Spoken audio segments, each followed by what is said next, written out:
马夫看着两个人像在打什么哑谜，摸了摸脑袋，只能应和道：“那魏公子，我要不要替你找个客栈？”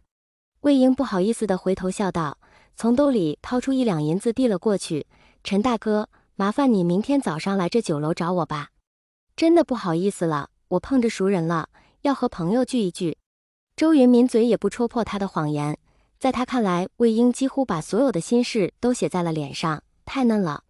周云拿起一旁的酒壶，就往自己的酒葫芦里倒酒。人生得意须尽欢，酒鬼怎么可以少了酒？魏婴和马夫打完招呼，看着倒完酒准备走人的周云，一时间社交小能手也手足无措了。小兄弟，我知你问题很多，可你我本就萍水相逢，我这里你找不到答案。周云自诩不是心善之人，手上也沾了不少鲜血，自己都找不到自己的答案，如何能帮别人找到？别是误导了这个少年郎。周云也就回头看了一眼，魏婴一个人孤零零地站在那里，如同被打了霜降的茄子。褪去笑意的魏婴，整个人就像被世界抛弃了一样，显得格外无助凄凉。凄凉这个词出现在一个不及弱冠的少年身上，周云还是不忍。其实周云自己也不清楚到底为什么要帮助这个少年，也许只是因为曾经也有那么一个人吧。陈生肉体凡胎，已经连着几天不休息了，带着蓝忘机走了几里路，便有些吃不了。蓝忘机看着坐在石头上不断敲打自己肌肉的陈生，遂说道：“大约还有多少路？”陈生正哼哧哼哧地打着自己发酸的肌肉，猛然听到蓝家二公子的问题，想了一下，仙师还有好远。蓝忘机考虑了一下，用灵力将碧尘悬浮于地面1寸高左右，对着陈生说道：“上去，我欲见你指路。”很快，两人便来到了陈家村的上方。蓝忘机看着被一团黑雾笼罩着的村庄，里面偶尔传出几声撕心裂肺的喊叫声。鬼道，这是除了魏婴外，蓝忘机第一次直面鬼道的残忍。不同于战场的残酷，他们是没有任何防御力的普通百姓。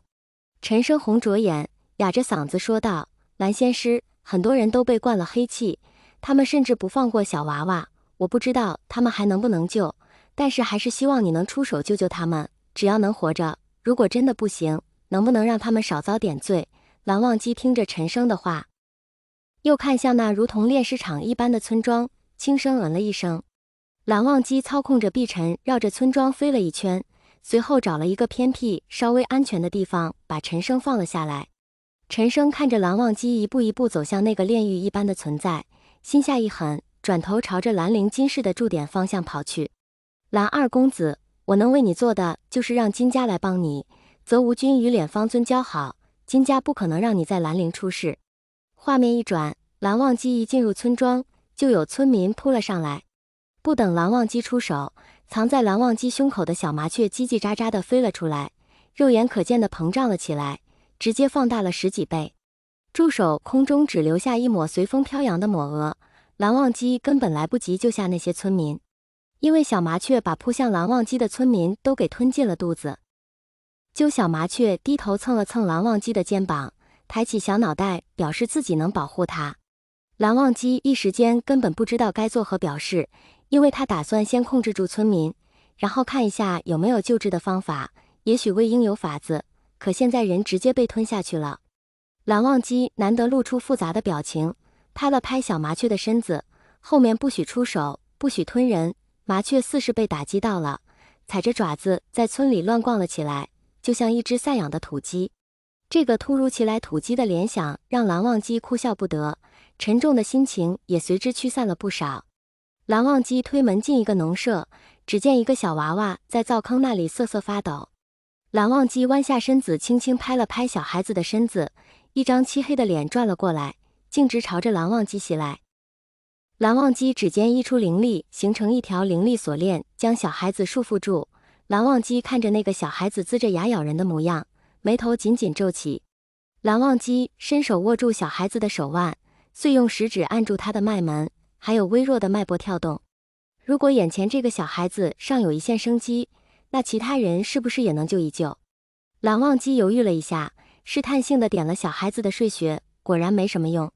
外面忽然传来一阵脚步声，偶尔夹杂了几声问候语。何人？在这听到声音的人推门而入，朝着外面喊道：“蓝二公子找到了。”蓝忘机看着对方穿着蓝灵金饰的服饰，瞬间便想通了一些事情。陈生应该是怕自己应付不过来，找金家求助了。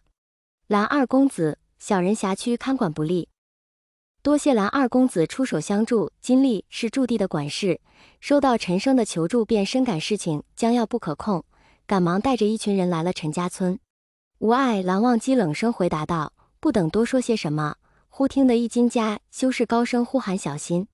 蓝忘机回头那一刹那，小孩子直直地倒在了地上，而他的鲜血就那样溅到了他的衣袍上。为何出手？我已将他控制住。蓝忘机冷声质问道。